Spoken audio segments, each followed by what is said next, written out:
The funeral of Queen Elizabeth II. After days of lying in state, the body of the late Queen Elizabeth II has made its final journey as part of a grand state funeral. It traveled first to Westminster Abbey for a religious service in front of a congregation of thousands, and then to Windsor Castle for a more intimate committal service, and in the evening a private burial. The Queen's lying in state at Westminster Hall in the heart of London, where people queued for hours to view her coffin, came to an end in the early morning.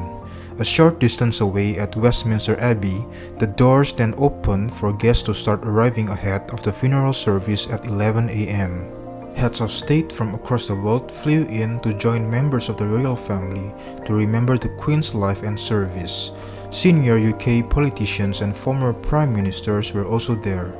Members of royal families from across Europe, many of whom were blood relatives of the Queen, were also in attendance. The Queen's coffin was lifted from the catafalque at Westminster Hall, where it has been resting since Wednesday afternoon, and was taken to Westminster Abbey for her funeral service. She was carried to the Abbey on the state gun carriage of the Royal Navy, drawn by 142 sailors. The carriage was last seen in 1979 for the funeral of Prince Philip's uncle, Lord Mountbatten, and was used for the Queen's father, George VI, in 1952. The Queen's coffin is topped with the royal standard, the imperial state crown, the sovereign's orb and a scepter, and a wreath made up of flowers and foliage chosen by the King, picked from Buckingham Palace and the King's homes of Clarence House and Highgrove. Senior members of the royal family, including the new king and his sons, Prince William and Prince Harry, followed the gun carriage in procession. The pipes and drums of the Scottish and Irish regiments lead the ceremony, along with members of the Royal Air Force and the Gurkhas. The route was lined by the Royal Navy and Royal Marines, and a guard of honor stood in Parliament Square made up of all three military services, accompanied by a Royal Marines band. The Queen's lifelong sense of duty was remembered at her state funeral service, attended by 24 guests at Westminster Abbey. A state funeral, typically reserved for kings or queens, follows strict rules of protocol, such as a military procession.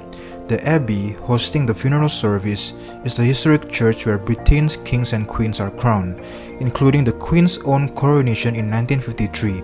It was also where Princess Elizabeth married Prince Philip in 1947. There hasn't been a monarch's funeral service in the Abbey since the 18th century, although the funeral of the Queen Mother was held there in 2002.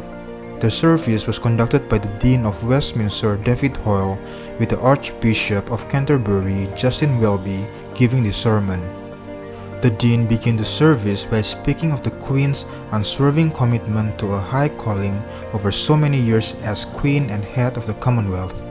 Among the hymns was "The Lord's My Shepherd," sung to the Cryman tune, which hails back to a parish in Aberdeenshire, not far from the Queen's Balmoral estate, the location of her death.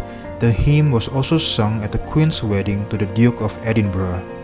Towards the end of the funeral service, the last pose, a short bugle call, was played, followed by a 2-minute national silence.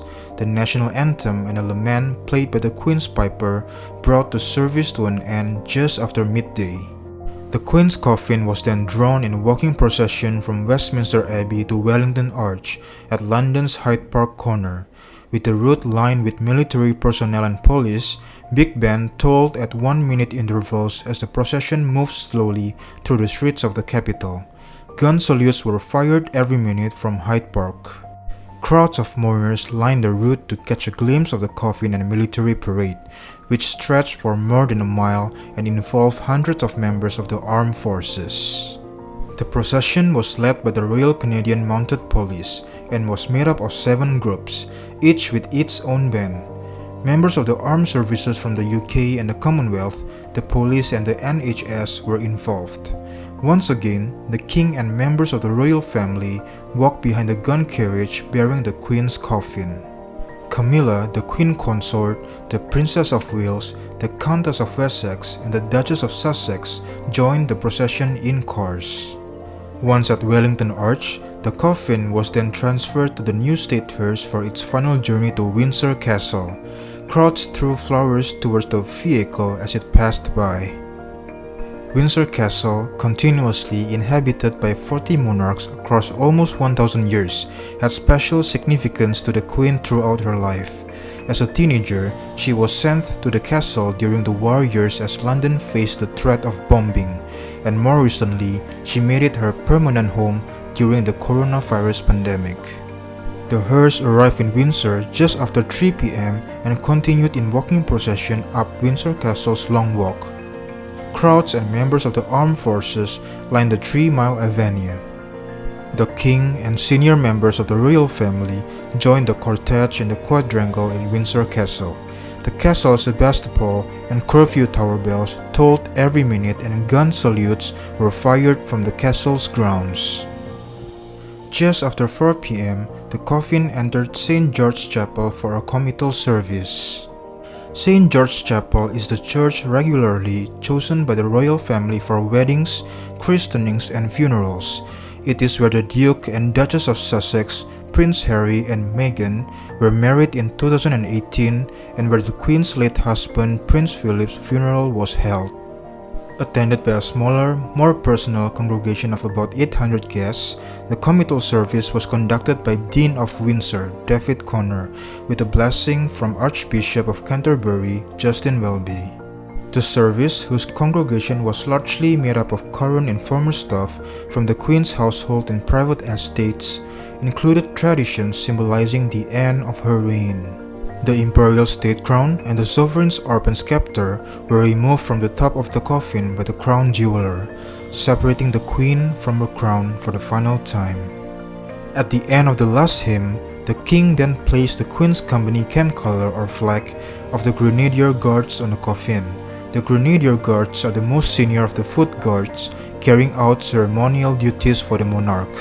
At the same time, the Lord Chamberlain, former MI5 Chief Baron Parker, broke his wand of office and placed it on the coffin.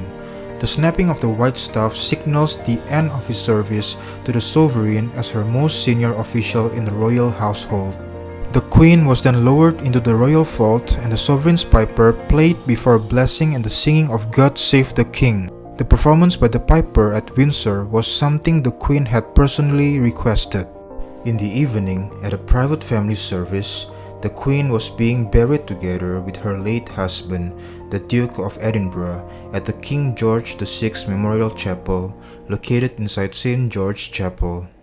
Her marble slab will be engraved Elizabeth II, 1926 to 2022.